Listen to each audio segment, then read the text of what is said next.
തെരഞ്ഞെടുപ്പിന്റെ പെരുമഴക്കാലം വരാനിരിക്കുന്ന കേരള സംസ്ഥാനത്ത് പൊതുതെരഞ്ഞെടുപ്പിന് മുൻപുള്ള ഏറ്റവും അവസാന ഉപതെരഞ്ഞെടുപ്പ് നടക്കുകയാണ് തദ്ദേശ സ്വയംഭരണ സ്ഥാപനങ്ങളിലേക്ക്. ഇന്ന് 28 തദ്ദേശ വാർഡുകളിലാണ് ഉപതെരഞ്ഞെടുപ്പ് നടക്കുന്നത്. കൊല്ലം ജില്ലയിൽ 6ഉം തിരുവനന്തപുരം, എറണാകുളം ജില്ലകളിൽ 4 വാർഡുകളിലും ഉപതെരഞ്ഞെടുപ്പ് നടക്കുകയാണ്. അതുപോലെ പത്തനംതിട്ടയിൽ 3ഉം ആലപ്പുഴയിലും മലപ്പുറത്തും 2ഇടത്തും വോട്ടെടുപ്പുണ്ട്. കോട്ടയം, ഇടുക്കി, തൃശൂർ, പാലക്കാട്, കോഴിക്കോട്, കണ്ണൂർ, കാസർഗോഡ് എന്നീ ജില്ലകളിൽ ഓരോ വാർഡുകളിലുമാണ് ഉപതെരഞ്ഞെടുപ്പ് സമാപിക്കാറായിട്ടുള്ളത്.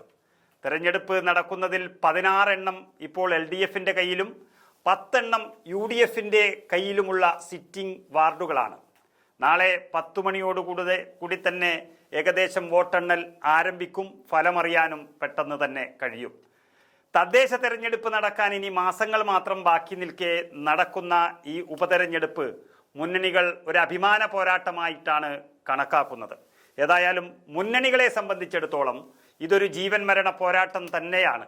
കാരണം നിലവിലുള്ളതിനേക്കാളും ഏതെങ്കിലും ഒരു മുന്നണിക്ക് വോട്ട് കുറയുകയും അല്ലെങ്കിൽ സീറ്റ് കുറയുമൊക്കെ ചെയ്താൽ അത് വരാനിരിക്കുന്ന വലിയ തെരഞ്ഞെടുപ്പിലേക്കുള്ള ഒരു സൂചികയായിരിക്കും.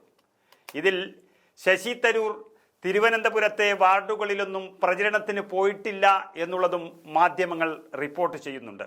ഏതായാലും അസ്വാരസ്യങ്ങൾ നിലനിൽക്കുന്ന കോൺഗ്രസിലും അതുപോലെ തന്നെ മറ്റു മുന്നണികളിലും ഏതെങ്കിലും തരത്തിൽ പരാജയം സംഭവിച്ചാൽ ഇനി വരാനിരിക്കുന്ന തദ്ദേശ വാർഡുകളിലേക്കുള്ള തെരഞ്ഞെടുപ്പിലും അതുപോലെ തന്നെ നിയമസഭാ തെരഞ്ഞെടുപ്പിലും പാർട്ടിക്ക് സംഭവിക്കാൻ പോകുന്ന ഗതിവിഗതികളെ ഒരു സൂചിക തന്നെയായിരിക്കും നാളെ ഫലമറിയാൻ പോകുന്ന ഈ ഉപതെരഞ്ഞെടുപ്പുകൾ.